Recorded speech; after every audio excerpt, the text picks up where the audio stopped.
안녕하십니까. 광해선교단 이광철 전사입니다. 한 주 동안 또 잘 지내셨습니까? 네, 항상 주님의 은혜로 항상 믿음으로 기쁘게 사시길 항상 바랍니다.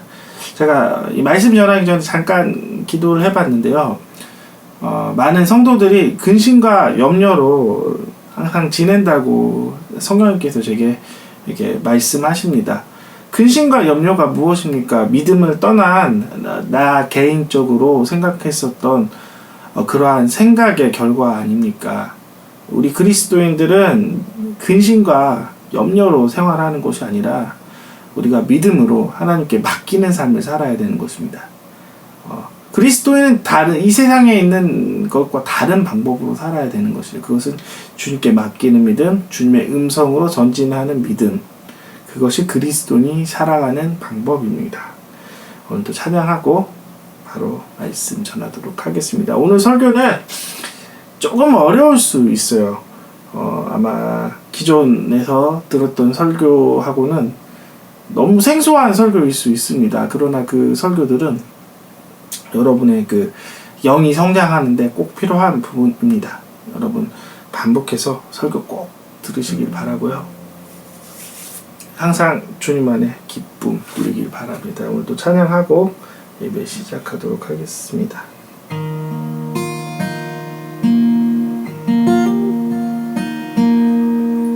주 사랑이 나를 숨쉬게 해. 세상 그 어떤 어려움 속에도 주 은혜로 나를 돌보시며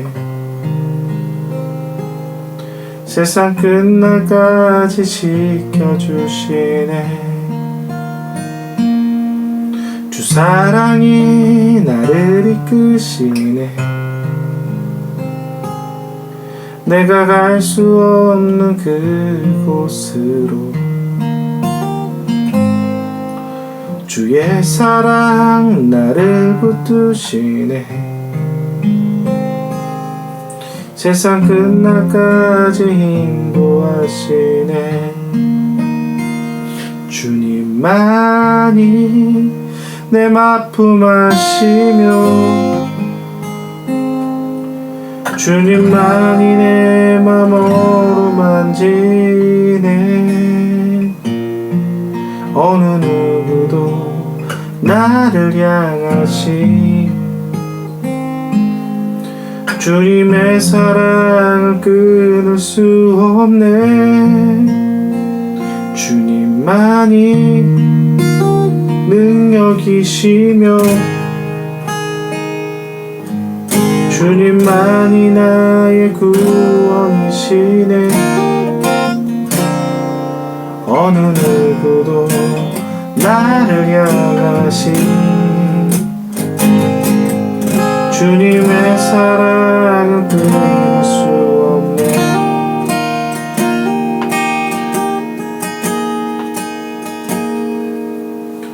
주의 사랑 나를 숨쉬게 해.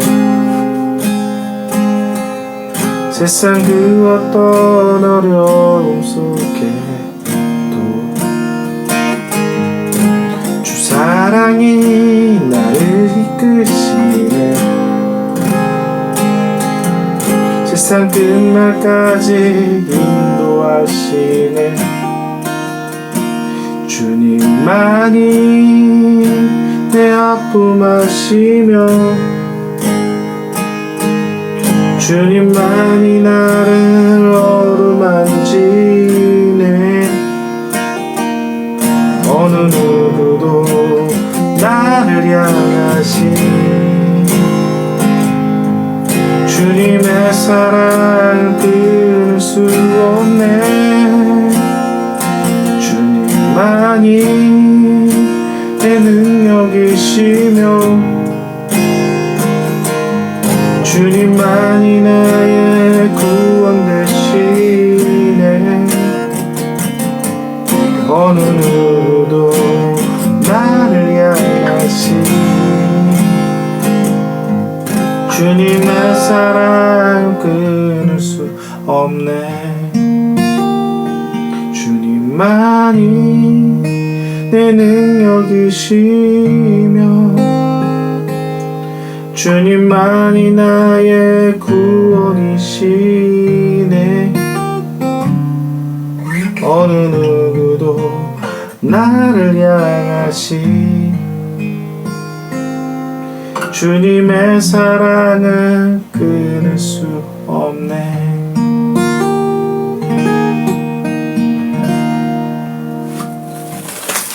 기도하고 바로 말씀 전하도록 하겠습니다.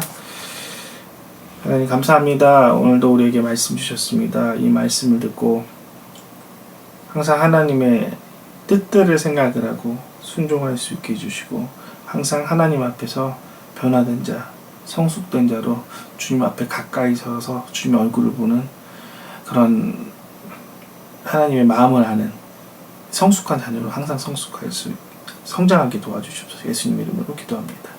아멘. 네, 오늘의 말씀은 믿음을 이해하라입니다. 말씀을 전하기 전에 먼저 마지막 때에 하나님이 영역들을 한번 좀 제가 좀 말씀하고 시작하도록 하겠습니다. 마지막 때가 더 가까우면 가까울수록 이 종교적인 영역과 그리고 사업적인 영역이 점점 이렇게 통합이 되기 시작합니다.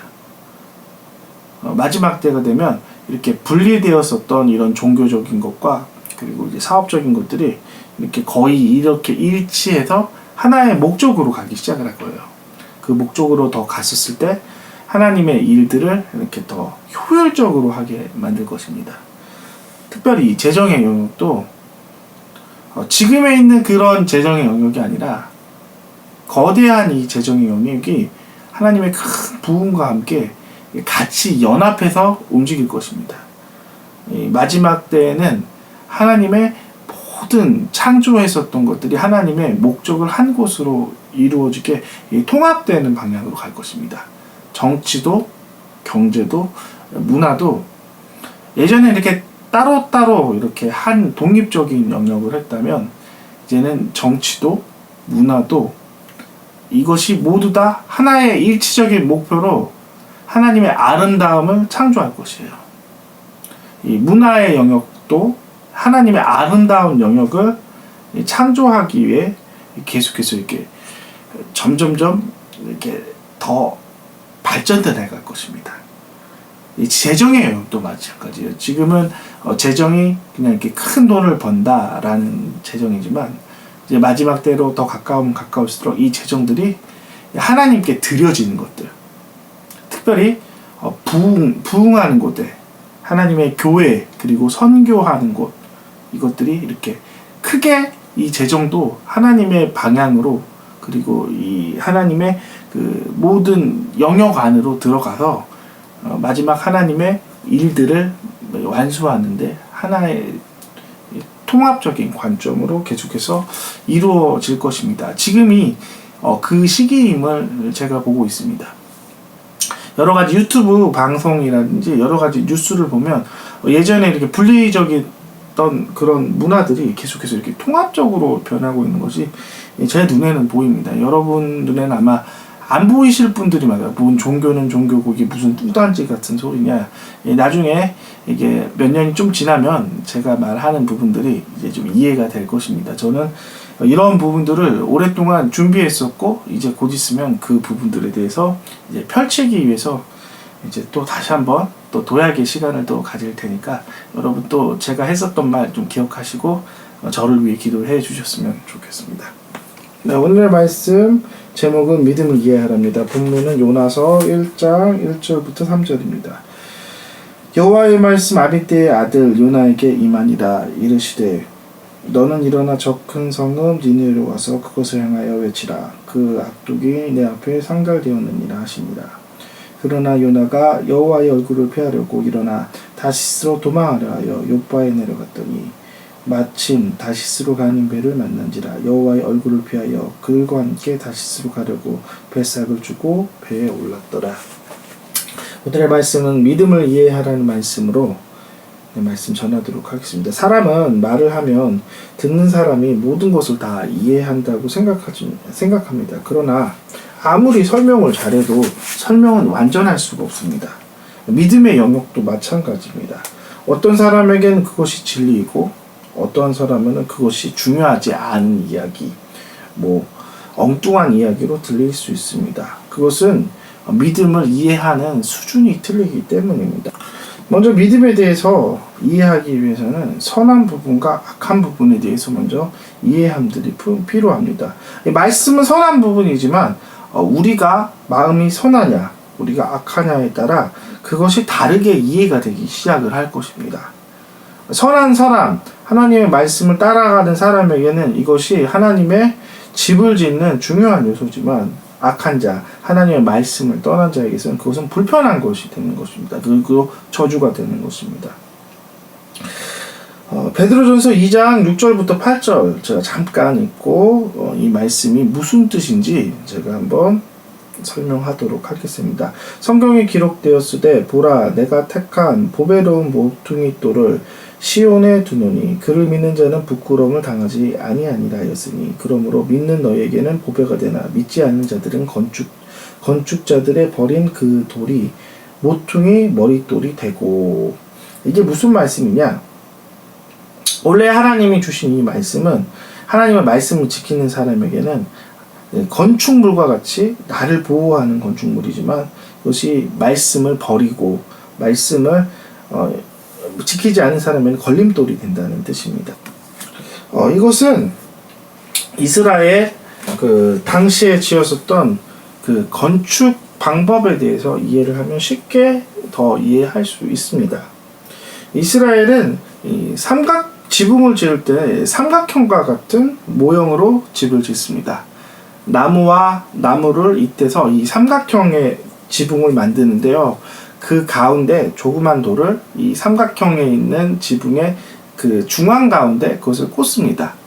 특별한 돌은 아니고 주변에 지나가는 어떠한 그냥 아무 돌이나 그것을 이렇게 중앙에 넣지만 그 돌이 지붕을 이렇게 중심을 잡고 집을 튼튼하게 하는 중요한 역할을 하기 때문에 이 돌을 모퉁이 돌이라고 하고 이 모퉁이 돌이 집의 중심의 역할을 한다는 뜻입니다. 즉 말씀을 지킨다는 것은 바로 이 말씀의 돌이 나의 집을 보호하고 나의 집의 중심이 되고 나의 집을 세워주는 역할을 한다는 뜻입니다. 그러면 이 모퉁이 돌을 아무데나 던진다는 것은 무엇이냐?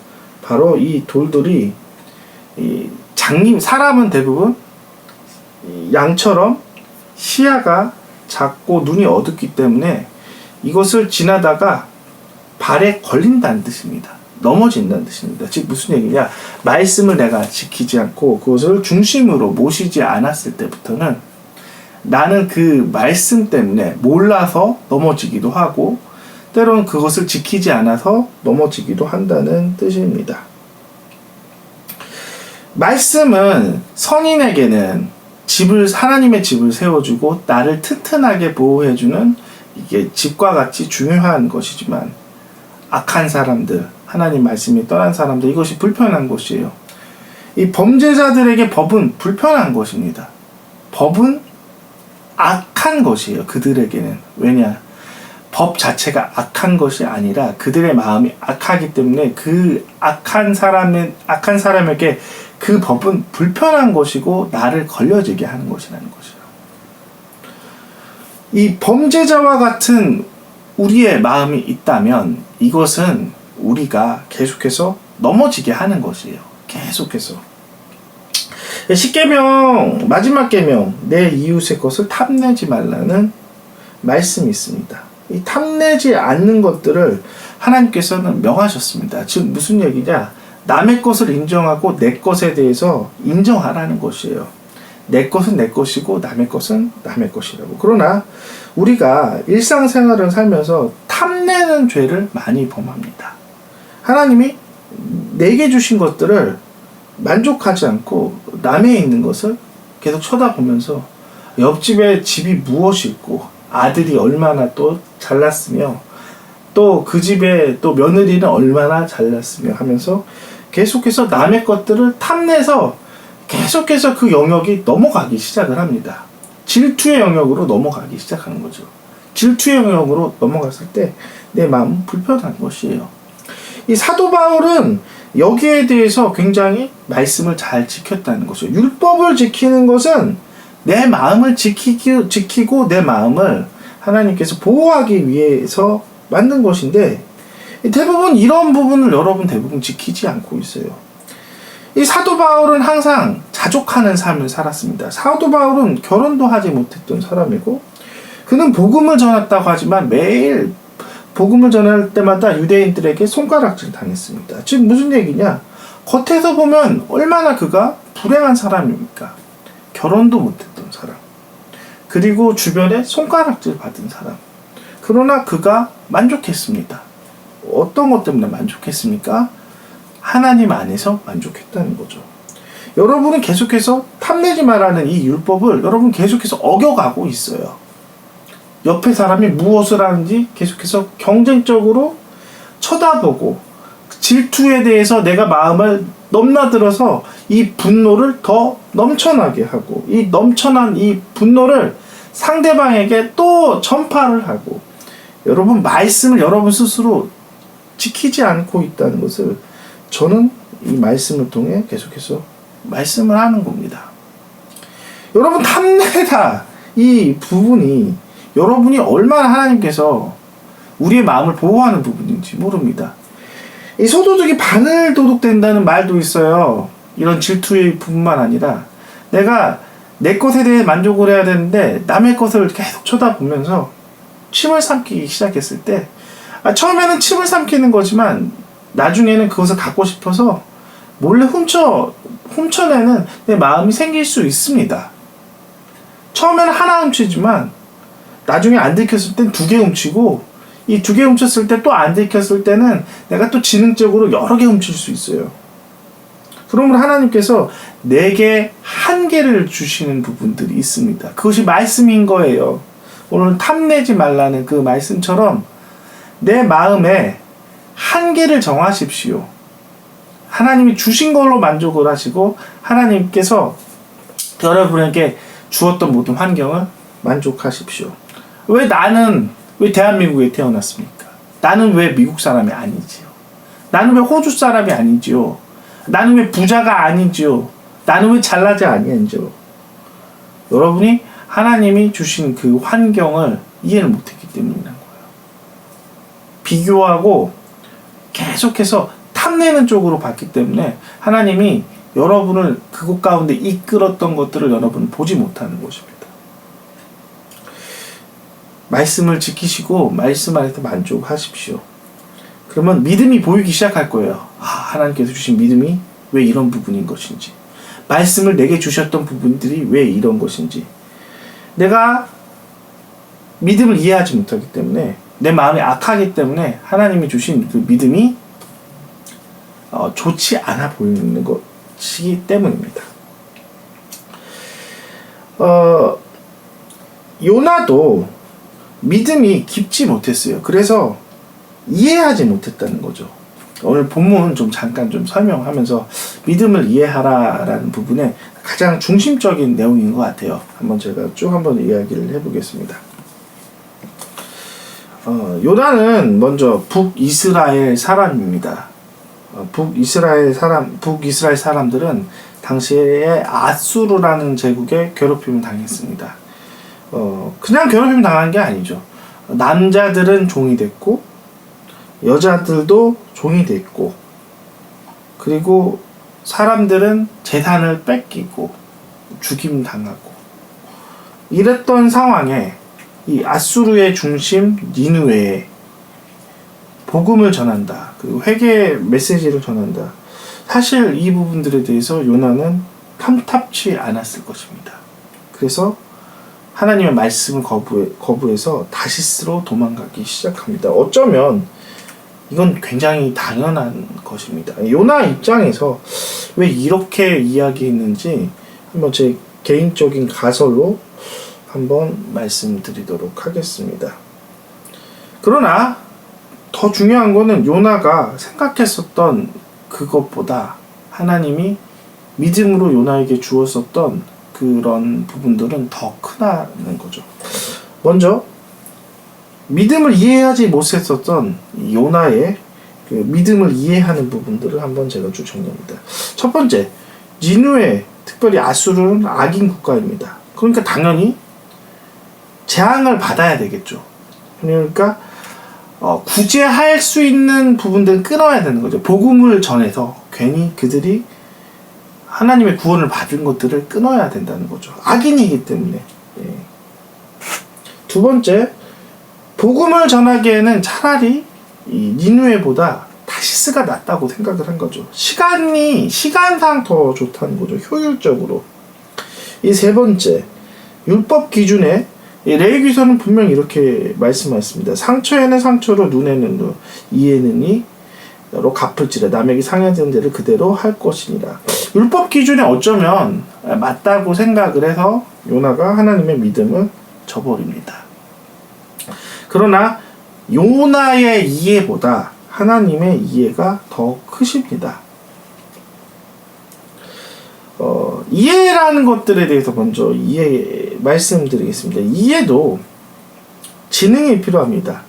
이 상대방이 이해의 지능이 말하는 사람과 똑같았을 때 그것을 100% 이해합니다. 하나님의 지혜를 사람이 얼마나 이해할 수 있겠습니까?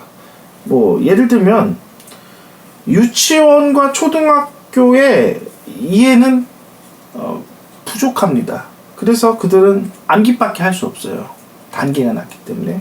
중학교 정도 되면은 조금 더 응용을 하기 시작을 합니다.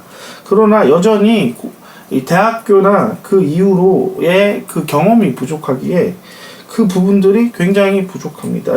여전히 대학교 가도 이해 부분들이 부족합니다. 그들은 직장을 다녀보지 않기 때문에 실전 경험이 없어요. 그래서 그들이 말했었던 많은 부분들은 이론일 뿐이라는 거죠. 마치 이거와 같다는 거죠. 내가 이해할 수 있는 수준은 내가 경험할 수 있는 수준밖에 안 되는 거죠. 요나의 경험으로는 그 정도밖에 이해하지 못해요. 그래서 우리가 하나님께서 믿음을 우리에게 주셨을 땐 받아들여야 된다는 거죠. 우리가 순종해서 그것을 받아들이기만 하면 되는 것입니다. 우리의 이해는 믿음을 이해할 만큼 지혜롭지 못하는 거예요. 그래서 하나님의 말씀이 지혜롭다는 것을 인정하면 되고 그것을 따라가면 된다는 거죠. 믿음에 대해서 다시 한번 또 이해를 할 텐데요. 이 믿음이 하나님의 믿음과 요나의 믿음이 얼마나 틀린지 한번 이야기하겠습니다. 요나의 믿음은 구약의 믿음이에요. 즉 무슨 얘기냐, 이에는 이, 누에는 인, 이러는 구약의 징계의 법칙, 죄의 법칙에 한정적이었다는 거죠. 그러나 하나님은 그것보다 더 상위법인 사랑의 법칙으로 믿음을 이야기하십니다. 구약시대에는 이 사랑의 법이 사실은 존재하지 않았어요. 십자가가 통과되어지지 않았기 때문에. 그러나 하나님은 믿음으로써 벌써 통과하시고 더 그 후에 있는 사랑의 법을 이야기하십니다. 죄에 대해서 선포했었을 때 회개하는 모든 백성을 구원할 하나님의 사랑의 법을 합니다.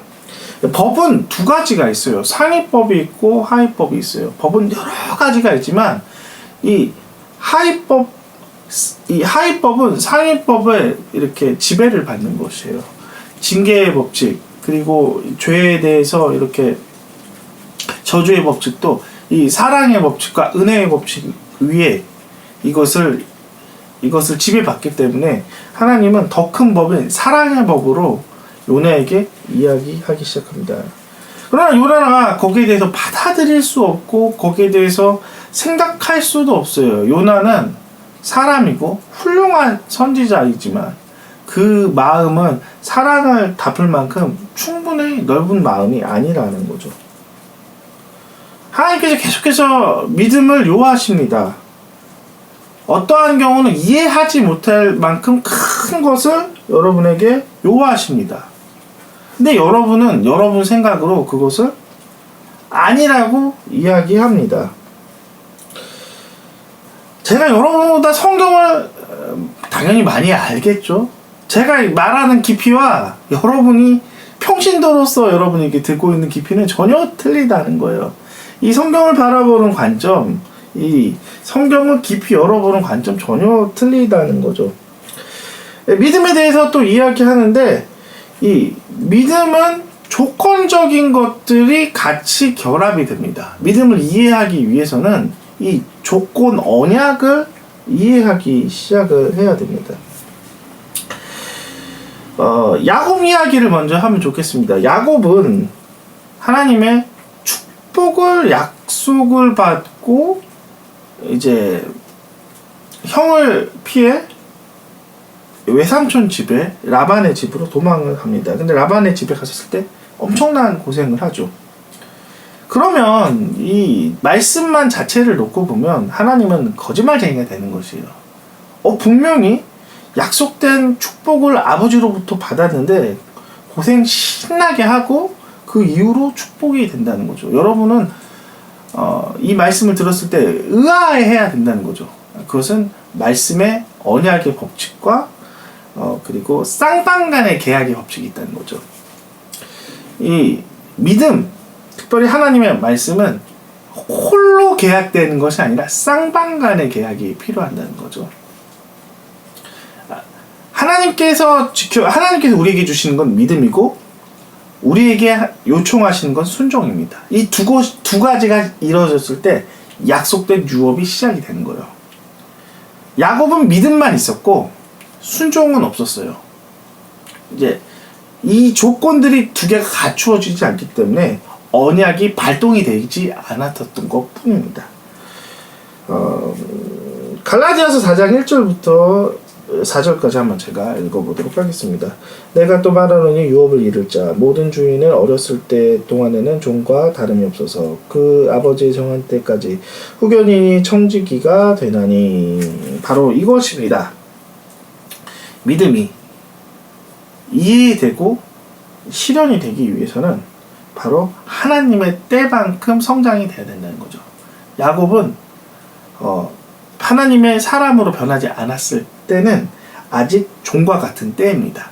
배워야 하고 성숙해야 된다는 것이죠. 그렇기까지는 야곱은 고생을 많이 해야 된다는 거죠.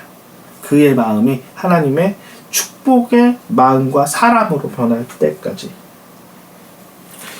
계속해서 그가 이제 변하고 그가 성숙해 나갔을 때 이제 점점점 그거를 통한 믿음의 그 유업들이 이루어지기 시작이 된 것처럼 우리가 믿음을 이해하기 위해서는 성경의 하나님의 언약이 어떻게 발동되는 건지 정확하게 이해해야 됩니다. 특별히 믿음을 이해하고 받아들이기 위해서는 여러분의 순종과 영적 깊이가 성장이 돼야 된다는 거죠. 여러분이 성장하지 않으면 하나님의 그 믿음의 그 수준이 깊어지지 않아서 왜 그 상황이 이런 일이 있을 것인지 여러분은 혼란만 느끼기 시작을 할 것입니다. 우리가 이해를 하기 위해서는 중요한 것이 필요합니다. 그것은 바로 경험입니다. 경험.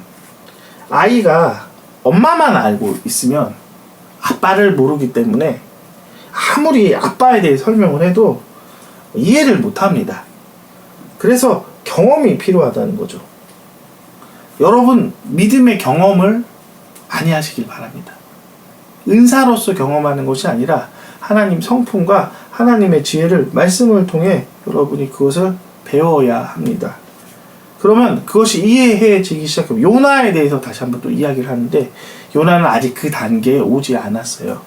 그는 하나님의 말씀은 알고 있었어요. 그러나 그 말씀을 알고 있었던 것은 구약의 율법일 뿐이에요. 더 큰 신약의 사랑의 계명들은 그가 알고는 있었지만 생각으로는 있었지만 그의 마음 가운데 하나님의 열매로서 맺어지지 않기 때문에 그것이 이해되어지지 않기 때문에 그가 불순종하기 시작을 했습니다. 이 요나가 불순종하기 시작을 해요. 여러분도 아시다시피 다시스로 도망갑니다. 배를 타고 도망갑니다. 그 가운데 이 배가 흔들리는 가운데 요나가 제비 뽑아서 그가 죄인임을 스스로 밝히고 그가 바다에 떨어집니다. 그리고 바다에 떨어졌었을 때 하나님께서 물고기를 예비하셔서 그를 다시 한번 또 복음을 전한 니느웨로 가기 시작을 합니다. 니느웨로 갔었을 때 그가 이 니느웨 성을 사흘이나 걸리는 니느웨 성을 한 바퀴만 돌고 끝내기 시작을 한 거예요. 요나가 고통을 당했지만 그가 여전히 악하고 변하지 않아서 그가 했었던 순종은 겨우 부분이라는 거죠. 여러분, 여러분에 대한 하나님의 약속들이 왜 이루어지지 않는 것인지 아십니까? 여러분의 순종이 겨우겨우 순종일 뿐만 아니라 대부분의 순종들이 부분을 가지고 많이 했다고 여러분이 생각하는 것입니다. 하루 일들을 여러분 1시간 일을 하고 정말 많이 했다고 생각합니다. 기도 1시간 했던 것들을 여러분 한 10시간 기도했다고 생각을 합니다. 여러분 사랑 1분 했던 거를 가지고 여러분 사랑 1시간 했다고 생각을 하는 것이 여러분의 대부분이라는 거죠. 그래서 여러분을 통한 하나님의 믿음의 열매도 없을 뿐만 아니라 여러분을 통해 계속 이루어지는 것은 분쟁밖에 없다는 것이죠. 믿음을 이해하기 위해서는 여러분 자신이 어떤 수준인지 이해해야 합니다. 그리고 언약 가운데 순종을 여러분이 얼마나 했는지 여러분이 이해해야 이 모든 것을 가능하게 합니다. 요나와 같은 사람들이 대부분일 것입니다. 그러나 여러분에게 이제는 다시 한번 말합니다. 여러분이 감당할 수 없는 하나님의 사랑을 하나님께서 말씀하셨을 때 그대로 하십시오. 고통이 따를 수 있어요. 그러나 그 고통 가운데 순종하는 모습을 보이십시오. 믿음은 이해할 수 없는 부분일지라도 내가 그것을 순종했었을 때 그것이 나중에 영적으로 깊어졌을 때 깨달아지기 시작을 합니다. 믿음을 더 크게 이해하시고 하나님 앞에 더 간절히 서길 간절히 바랍니다. 기도하고 마치도록 하겠습니다. 하나님 감사합니다. 오늘도 믿음을 이해하라는 제목으로 말씀 전했을 때 우리 많은 사람들이 이해하지 못하는 믿음들을 더 성숙시켜 주시고 이 믿음을 통해 하나님의 성숙된 자녀, 믿음을 통해 성장하고 하나님 마음 깊은 곳까지 알아가는 성숙한 자녀들, 그리고 하나님을 항상 기쁘게 하고 하나님을 즐겁게 하는 자녀 되게 하여 주시옵소서. 예수님 이름으로 기도합니다. 아멘.